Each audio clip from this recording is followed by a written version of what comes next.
Good morning. Thank you for joining me today.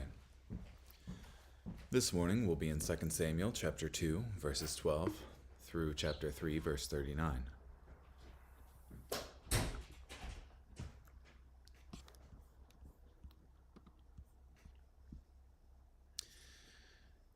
Then Abner, son of Ner, and the servants of Ishbosheth, son of Saul, went out from Mahanaim to Gibeon. Joab said of Zeruiah, and the servants of David, Joab, son of Zeruiah, and the servants of David also went out and confronted them at the pool of Gibeon. One group stationed themselves on one side of the pool, and the other group on the other side of the pool. Abner said to Joab, "Let the soldiers get up and fight before us." Joab said, "So be it." So they got up and crossed over by number, 12 belonging to Benjamin, and to Ishbosheth, son of Saul, and 12 from the servants of David.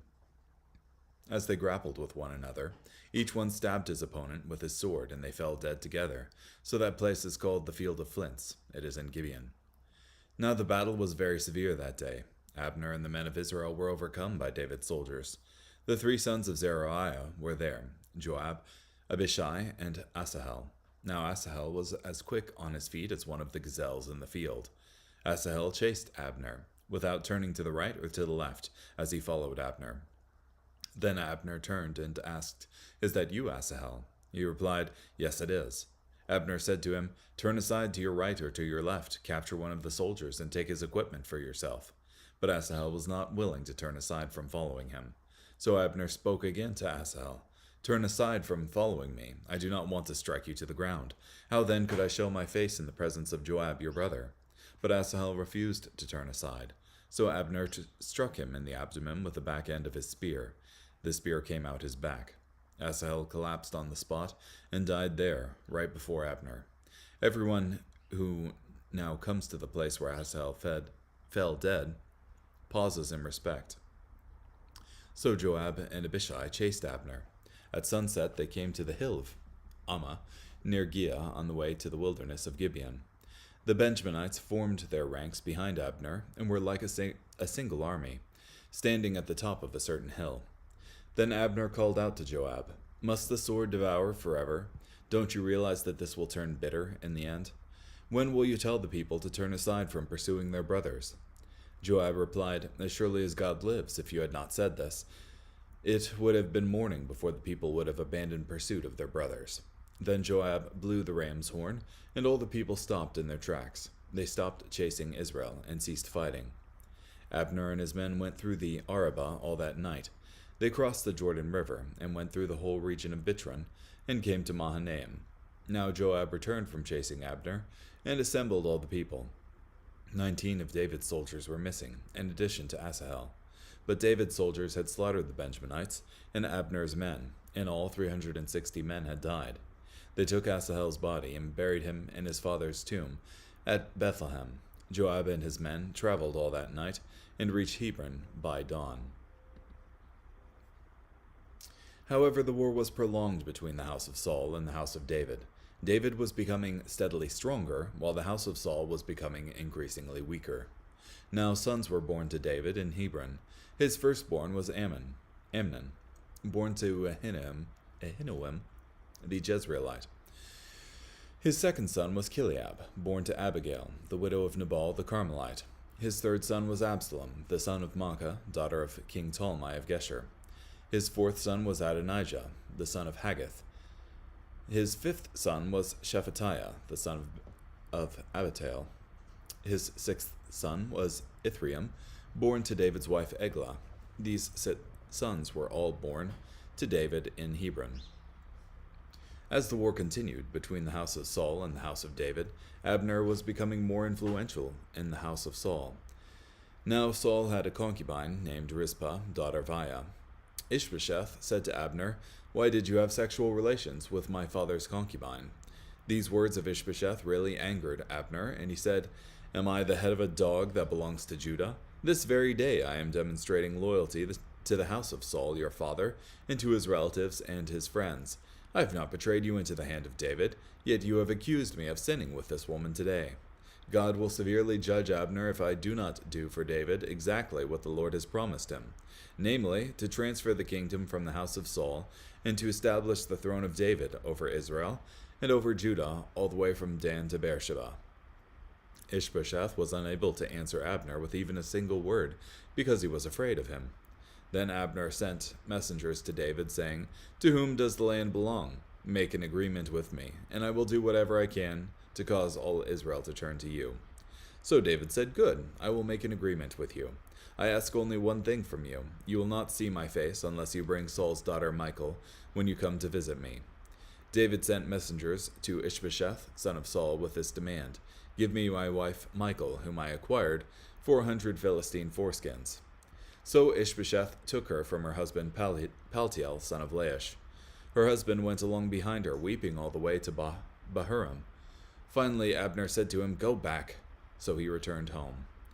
Abner advised the elders of Israel, "Previously you were wanting David to be your king.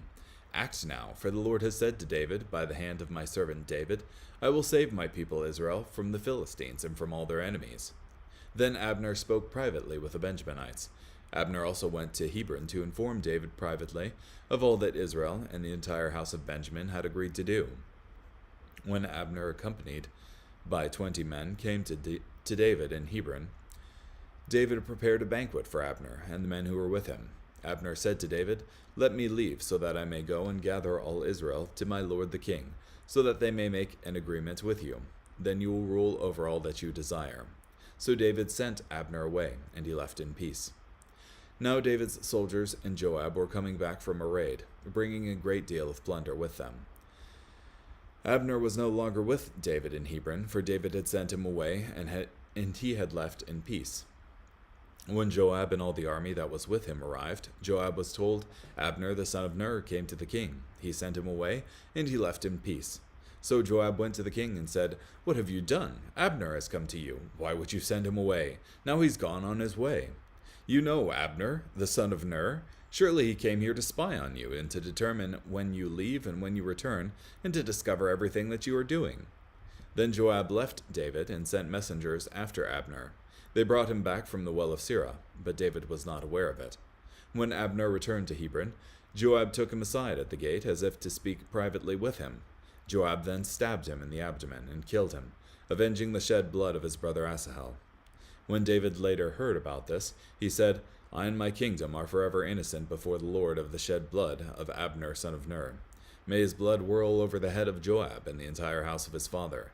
May the males of Joab's house never cease to have someone with a running sore, or a skin disease, or one who works at the spindle, or one who falls by the sword, or one who lacks food." So Joab and his brother Abishai killed Abner, because he had killed their brother Asahel in Gibeon during the battle. David instructed Joab and all the people who were with him, "Tear your clothes, put on sackcloth, lament before Abner." Now King David followed behind the funeral bier. So they buried Abner in Hebron. The king cried loudly over Abner's grave, and all the people wept too.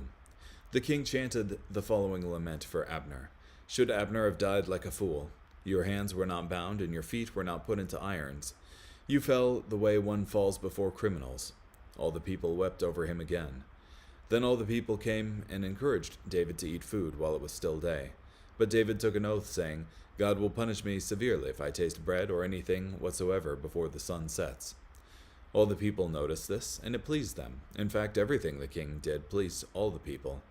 All the people in all Israel realized on that day that the killing of Abner, son of Ner, was not done at the king's instigation. Then the king said to his servants, "Do you not realize that a great leader has fallen this day in Israel? Today I am weak, even though I am anointed as king.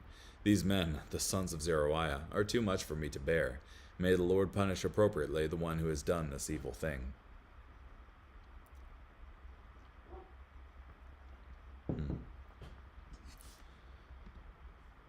Yeah, so let's see.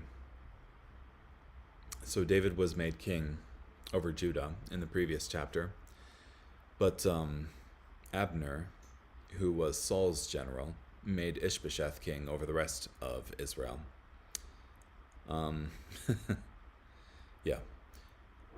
And the first story we have is of Abner that is Saul's general, and Joab, that is David's general,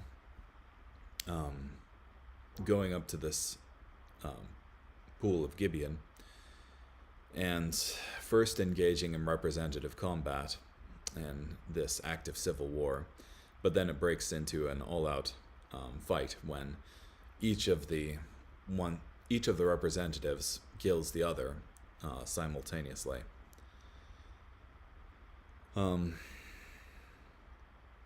David's troops mainly rout Saul's troops, with only 19 of David's troops dying and 360 plus of Saul's son Ishbosheth dying. But in addition to this, you have one of Joab's brothers pursuing the main general of Ishbosheth, that is Abner. But Abner then kills Asahel, who is Joab's brother, which Joab really doesn't like. And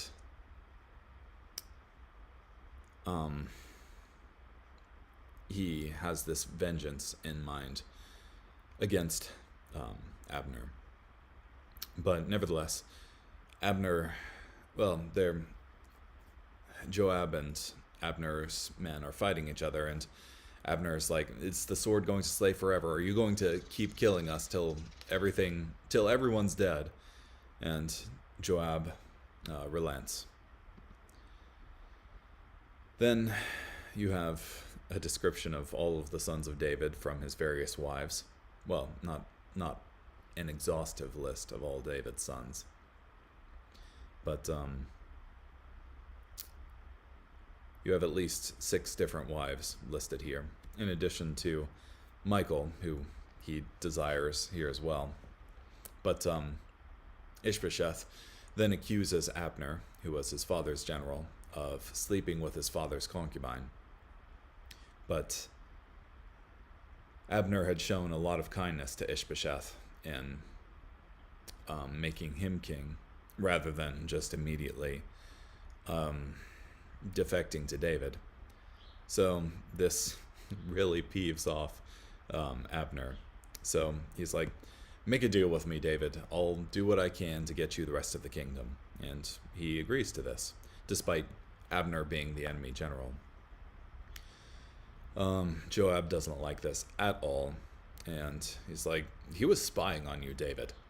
And then he secretly goes out and it's like, "Wait, hold on, Abner. I needed to tell you something." And so when he did this, Joab slew Abner. This distresses David, and he sends the kingdom into weeping over the blood of Abner. And pronounces a curse on Joab, though it seems that Joab doesn't lose his job for this particular wrong. And despite subsequent wrongs, Joab doesn't lose his job. Let's see what Guzik has to say.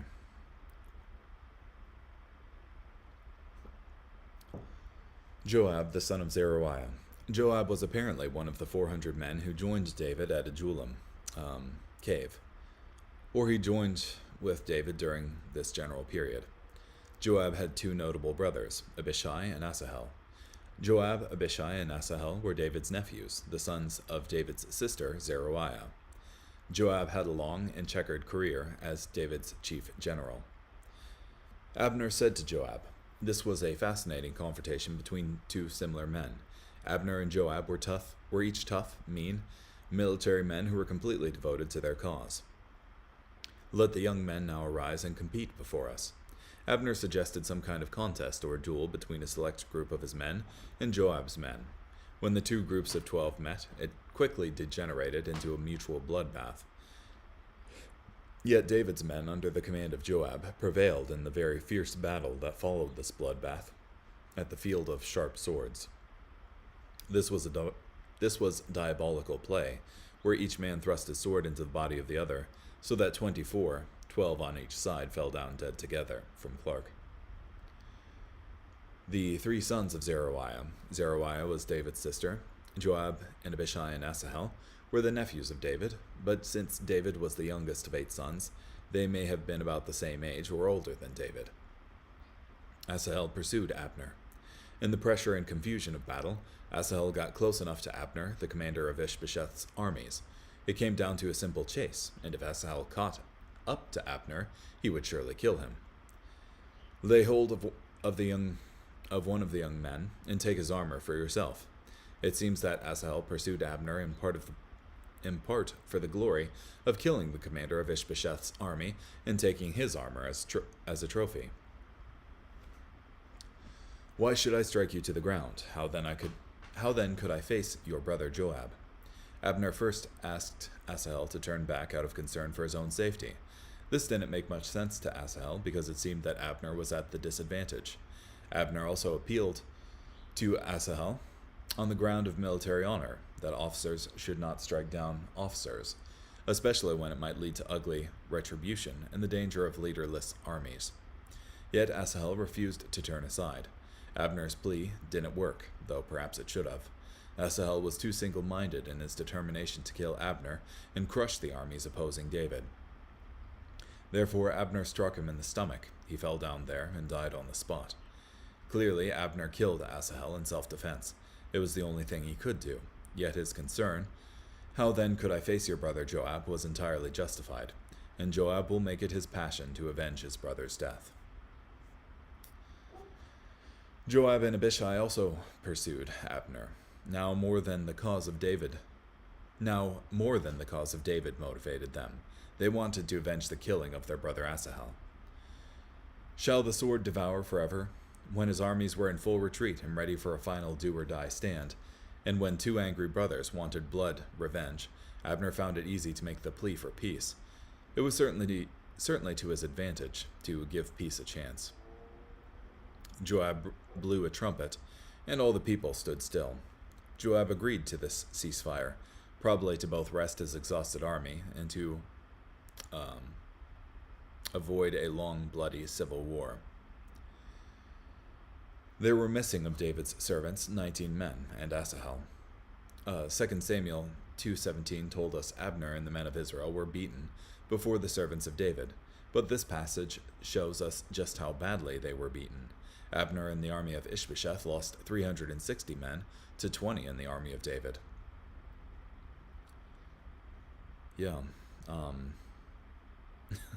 16-fold.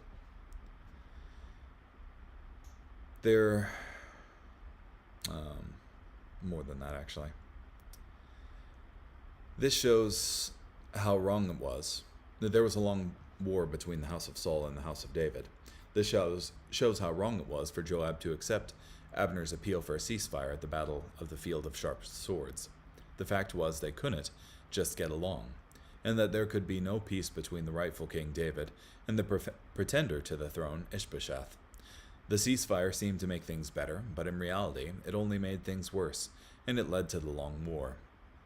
When we try to make peace between King Jesus and King Self within us, the result is a long, bitter war. It is so much better to simply surrender and submit to the reign of Jesus. In the lives of many Christian people today, there is raging literally a civil war. The flesh, the kingdom of Saul, struggles with the spirit, the kingdom of David, and the conflict is bitter. We do everything we possibly can to hold up the tottering kingdom of self so that it might exist just a bit longer. If only we could preserve some rights. If only we could have at least part of our own way. If only we could keep this or that at any cost. We feel we must bolster up this kingdom of self, that we cannot let ourselves be crucified with Christ. From Redpath. David grew stronger and stronger. The increasing strength of David and increasing weakness of Saul's house did not begin when Saul died. It began when God first chose David and withdrew his spirit from Saul. Sons were born to David. During David's 7-year reign in Hebron, his 6 different wives gave birth to 6 sons. This shows that David went against God's commandment that Israel's king should not multiply wives to himself. David was wrong to have more than one wife. His many wives went against God's command to kings, and against God's heart for marriage. David's many wives were common. Adding many wives was one way great men, and especially kings, expressed their power and status. That it was a common thing for ancient kings like this to be polygamous. David was troubled because of his many wives. Some wonder why the Bible doesn't expressly condemn David's polygamy here, but as is often the case, the scripture simply states the fact, and later records how David reaped the penalty for this sort of sin in regard to his family. Yeah, David had no end to family troubles. Yeah. And I think that's often the case with sin, that it makes itself alluring in the short term, but ultimately it brings on bitter fruit in the long term, or in the short term too. But some results of sin lag considerably behind, like this instance with David's many wives producing a family of strife. These were born to David in Hebron. We must say that God used and blessed David despite his many wives. Yet his family life and these sons were obviously not blessed. By 6 wives, he had but 6 sons. God was not pleased with his polygamy. From Trap. Amnon raped his half-sister and was murdered by his brother. Chileab is also known as Daniel in 1 Chronicles 3:1. The few mentions of this son indicate that perhaps he died young, or that he was ungodly, unworthy man. Absalom murdered his half-brother and led a civil war against his father David, attempting to murder David. Adonijah tried to seize the throne from David and David's appointed successor. Then he tried to take one of David's concubines and was executed for his arrogance. We can fairly assume that Shephatiah and Ithream either died young or were ungodly and unworthy men, because they are mentioned only once again in the scriptures, in a generic listing of David's sons. Abner was strengthening his hold on the house of Saul. It seems that Abner supported a weak man, like Ishbosheth, in power, so he could be the power behind the throne. As time went on, he increased in strength and influence on the house of Saul. Ishbosheth says to him, "Why have you gone into my father's concubine?" He accused Abner of a serious crime. Taking a royal concubine was regarded as both sexual immorality and treason. To take the wife or concubine of the late monarch was to appropriate his property and to make a bid for the throne from Baldwin. This might seem strange that there was a controversy over the concubine of Saul, especially because Saul was dead. Yet in their thinking, the king's bride belonged to him and him alone, even if he was absent. This principle is even more true for Jesus and his bride. The church belongs to no one but Jesus, and it is treason to take the bride of Christ as if she were our own possession. Then Abner became very angry. We aren't specifically told, but Abner's response leads us to believe that the accusation was false. It is possible that as he was strengthening his hold on the house of Saul, he took the concubine as an expression of his power and dominance. It is more likely that, because of Abner's increasing power, Ishbosheth felt it necessary to invent this accusation as a reason to get rid of Abner. Yeah, and it wouldn't be completely out of line for the son of Saul, who was paranoid of those who were gaining power within the kingdom, to make up some story in his mind as an excuse for distrusting that person and getting them out of there. Though we aren't told for sure either way. "If I do not do for David as the Lord has sworn to him." Abner told Ishbosheth that he would now support David, and help David fulfill what the Lord promised, to transfer the kingdom from the house of Saul and set up the throne of David. If Abner knew that David was God's choice for king, he had no good reason to fight against him before this. Abner is a good example of those of us who know things to be true, but we don't live as if they were true. Yeah, the fact that Abner, knew this, that God spoke to David and gave the throne to him, yet willingly went against that and instead set up Ishbosheth as king, is pretty active rebellion against God. Abner did the right thing in joining David's side, but he did it for the wrong reason. Instead of joining David because Ishbosheth offended him personally, he should have joined David because he knew that David was God's choice to be king. Yeah, and ultimately, that choice to set up Ishbosheth as king cost him his life via Joab here. You shall not see my face unless you first bring Michal, Saul's daughter. David received Michal in marriage, but Saul took her away to spite David, whom I betrothed to myself with 100 foreskins of the Philistines. 1 Samuel 18, verses 20 through 30, describes how David used this unusual payment instead of a dowry for the right to marry the daughter of King Saul. Give me my wife Michal. Apparently David was not done adding to his collection of wives. He insisted on receiving Michal as his wife again for at least 3 reasons. David remembered that Michal was his wife by both love and right, and that King Saul took her away as part of a deliberate strategy to attack and destroy David. David wanted to show that he harbored no bitterness toward Saul's house, and he would show this through his good treatment of Saul's daughter. David wanted to give himself a greater claim to Saul's throne as a son-in-law. However distressing it was to take her from a husband who loved her most tenderly, yet prudence and policy required that he should strengthen his own interest in the kingdom as much as possible. From Clark. Interesting. When I read that, I thought more that David was just led by his passions rather than political maneuvering here. But certainly there are good political reasons to marry the daughter of Saul. However, God said, don't multiply wives for yourself. And David was already in gross violation of this. And adding more to his pile of sin isn't helping matters. Abner said to him, go, return. And he returned. This fits with the personality of Abner, as we know him throughout 1st and 2nd Samuel. Abner was a very tough guy. Yeah, when he says to the husband of the wife he just took, get out of here, and the guy listens. He seems like a tough dude. Abner had communicated with the elders of Israel. It is significant that this word came from Abner regarding David, instead of coming from David himself. Though he was the rightful king, David would not reign over Israel until they submitted to him freely. He never moved an inch without an invitation. This is an illustration of Jesus' lordship in our life.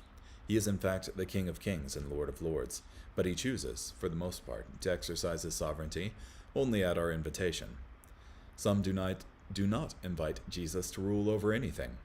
Some invite Jesus to reign over a small area, like Hebron. Some give Jesus reign over everything he has authority over, which is everything. Abner is a good example of someone who eventually surrendered to God's king. Now he wanted to influence others to also surrender to God's king. Now then, do it.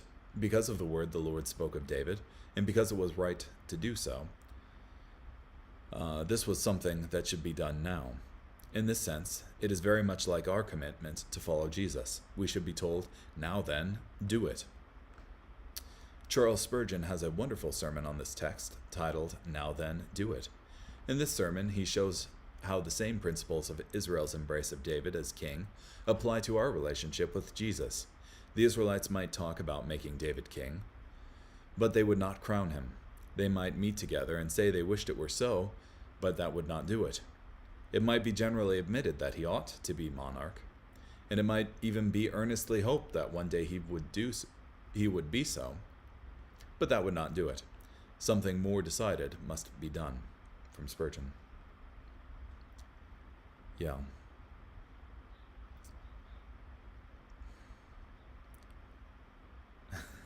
We can agree that what Jesus taught was good, without making him king in our lives. We can agree that he has a general good influence on the world without making him king in our lives. But unless we make him king in our lives, then we're essentially fighting against him. And we're fighting against the rightful king in our lives. So, one who has every right over our lives. Because not only did he create us, but he also redeemed us with his own life. For the Lord had spoken of David. The fact that Abner, who was a general, not a Bible scholar, knew these prophecies, and the fact that he could ask the leaders of Israel to consider them, means that these prophecies of David were widely known. Sadly, they were not widely obeyed. Most of Israel was lukewarm and unenthusiastic in their embrace of David as king. In this regard, David prefigures his greater son. Jesus fulfilled all manner of prophecy regarding the Messiah, yet he was rejected by all but a remnant of Israel. We don't have a biblical record of this exact statement. Abner said, "The Lord has spoken of David." We read not that God had so said in express terms, but either Abner had heard of such a promise made at the anointing of David by Samuel, or else feigned it of his own head for his own ends, from Trapp. Yeah. Or else God could have spoken to him as well, but I don't know. So Abner made a feast for David. David made a feast for Abner. This was David showing himself wise and generous toward a former adversary.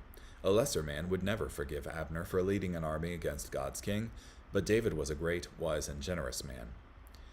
That you may reign over all that your heart desires. Abner wanted David's reign to be fully realized over the people of God. Surely you realize that Abner the son of Ner came to deceive you. Joab accused Abner of being a double agent for Ishbosheth. He was angry that David let Abner go without arresting or killing him. Surely you realize that he came to deceive you. This was one of at least 3 reasons why Joab was not pleased that Abner had defected and joined David's side. Joab feared Abner was a deceiver, a double agent working on behalf of Ishbosheth, the pretender king. Abner killed Joab's brother, and Joab was the avenger of blood for Asahel, as described in Numbers 35. As the chief general of the former King Saul, Abner had a lot of top-level military experience. Abner might take Joab's place as David's chief military assistant. Yeah. And when you have David trying to replace Joab, subsequent to this, his replacements end up dead at the hand of Joab. So it could very well be that that was a valid reason that was one of the reasons that Joab had in mind with Abner defecting over. So Joab took him aside in the gate. Joab carefully engineered this murder so that the killing was done outside the gate of Hebron. This was because Hebron was a city of refuge, and it was against the law for Joab, as Asahel's blood avenger, to kill Abner inside the city. Interesting. He died for the blood of Asahel, his brother. The careful plot to murder Abner outside the city of refuge made the murder all the darker. It showed Joab knew that Abner had a rightful claim of self-defense and was protected inside the city of Hebron, yet he killed him anyway. Joab may have justified this by the thought, "I'm doing this to defend and honor my king." But our sin and treachery never honors our king. We must avoid the trap Spurgeon spoke of. We may even deceive ourselves into the belief that we are honoring our Lord and Master when we are, all the while, bringing disgrace upon his name. David said, "My kingdom and I are guiltless before the Lord." David knew that he had nothing to do with this murder. Among other evils, this murder perpetrated by Joab set a bad precedent. It gave David's administration a reputation for brutality, and made it harder for David to win the rest of Israel over to his side. Let it rest on the head of Joab. David pronounced a severe curse against Joab, but he did nothing to correct Joab. Perhaps David was afraid to lose Joab as a general. His ability to kill without remorse showed he was not a nice man, but not necessarily a bad general. The king lifted up his voice and wept at the grave of Abner. David did not want his kingdom established by violence. He wanted God to establish his kingdom and to punish his enemies. David still believed that vengeance belongs to the Lord. For all the people and all Israel understood that day that it had not been the king's intent to kill Abner. This whole affair was a mess, but it would not be the first or last mess of David's kingdom. In some regard, messes like this are inevitable. Proverbs 14:4 says that where no oxen are, the trough is clean, but much increase comes by the strength of an ox. Yeah.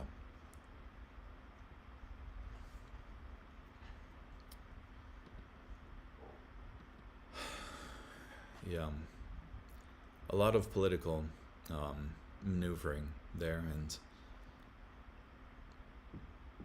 it's interesting, the parallels between David as king and Jesus as king in our lives.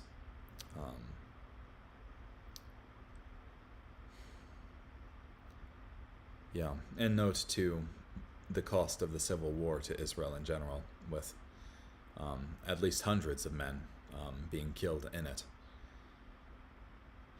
When rather, if they had just made David their king in the first place, they would have not had to go through all of that bloodshed. In the same way, I think it's good for us to give our lives wholly over to God. Because leaving a stronghold for self, leaving a stronghold for Satan, ultimately just costs us. Anywho, thank you so much for joining me today. Hope you have a great day.